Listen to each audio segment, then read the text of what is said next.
kay Mito ni Lola.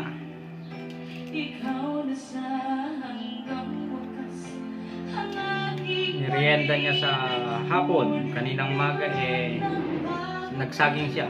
Tsaka pangalan nun? Kamote. Ba't hindi mo lalagyan ng kamote to? Oh. Ayan, kay Lola.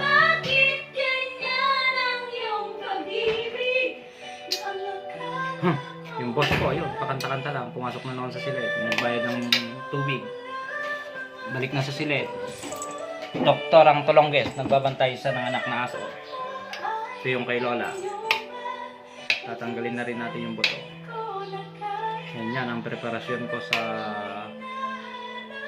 mahal kong ina. Kompleto Ricardo. Punta naman tayo dun sa anak ko.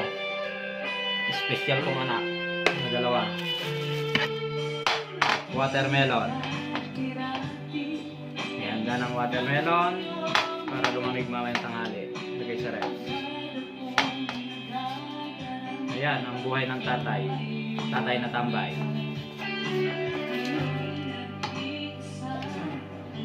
Aliping na mamahay. Ayan ako buhay. Sarap sana yung natutulog ka lang, kumakabig ka na may pera na. Wala pa tayo doon. Malayo pa. Kailangan natin magsumikap. Maghintay ng tawag. Kumilos. Gumalaw. Sumikap. Habang tambay, enjoy ang buhay. Tanod din po ako. Professional tanod. Binabantayan ko ang sarili ko para hindi uminom. Huwag maligaw. Huwag mahiba.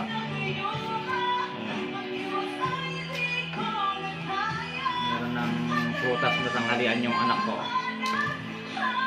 Balik na naman tayo sa pakbet. Ako mamaya magkapura si Mrs. Kasi yung kaninong pakbet ibabad na sa tubig. Patanik, tapos na ako sa patanik. Dito na tayo sa sitaw, buklan. Ayan. Kahit tigasin ako, hindi naman ako magluluto ngayon.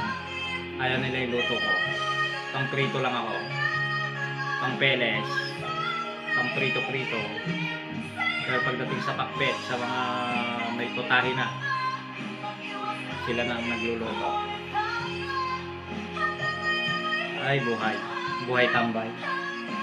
Istambay. Istambay ako sa inyo mga bossing. Nakantabay ako. Tanghalian. Please. Pagutusan. Pampamilya. Salamat po.